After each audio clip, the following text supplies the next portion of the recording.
ఒక water bottle ఉందనుకోండి, అనుకోండి కాసేపు, అందులో నీరు ఉంటే ఆ బాటిల్ ధర ఎంత? 10 రూపాయలు, 12 రూపాయలు, మహా అయితే 20 రూపాయలు ఉంటుంది. అదే నీరు బదులు పాలు పోయండి, దాని ధర ఎంత? పెరుగుతుంది కదా. అదే పాలకు బదులు మరి పెట్రోల్ పోయండి, దాని ధర ఎంత? ఇంకా పెరుగుతుంది.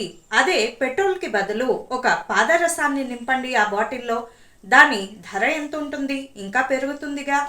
అలాగే పాదరసం బదులు బంగారాన్ని నింపి చూడండి ఆ బాటిల్లో, కంటైనర్లో, దాని ధర ఎంత ఉంటుంది? చాలా కొన్ని వేలు లక్షల్లో ఉంటుంది. కాబట్టి దీన్ని బట్టి ఎందుకు చెప్తున్నానంటే, ఇదంతా కూడా కంటైనర్ని, వాటర్ బాటిల్ని మన శరీరంతో పోల్చుకుందాము.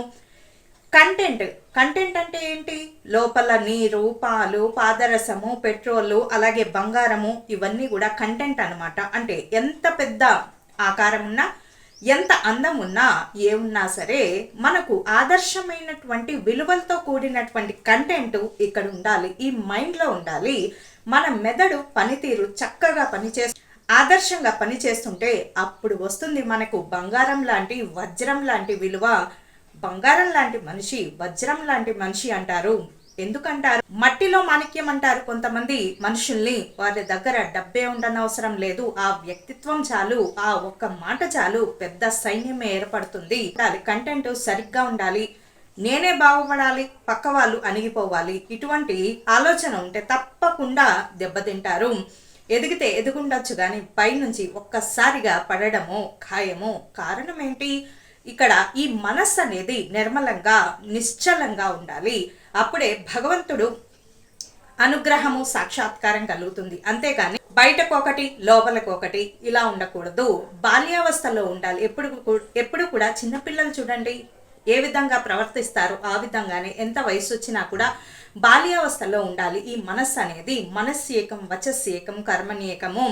మనసులో ఏదుంటే అదే నీ నోటి నుంచి రావాలి. నీ నోటి నుంచి ఏదైతే వచ్చిందో అదే నీ కర్మల ద్వారా, నీ పనుల ద్వారా ఈ లోకానికి తెలియజేస్తూ ఉండాలి. అంతేకాని మనసు అన్యత, వచస అన్యత, కర్మ నాణ్యత. అంటే మనసులో ఒకటి, మాటలో ఒకటి, చేసే కర్మ పనిలో ఇంకొకటి ఉంటే ఏ భగవంతుడు కూడా ఆ వ్యక్తిని, ఆ ఆత్మను, ఆ మనస్సును స్వీకరించడు. కాబట్టి ఎప్పుడు కూడా బాల్యావస్థలో ఉండండి.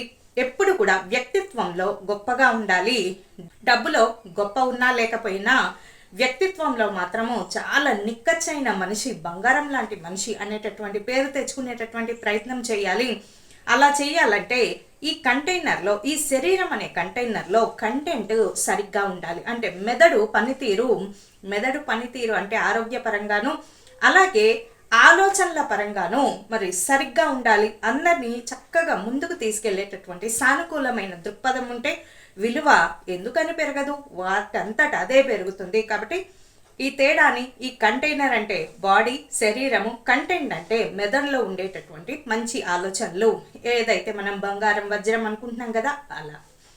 కాబట్టి ఈ తేడాను అర్థం చేసుకుంటే బాగుంటుంది.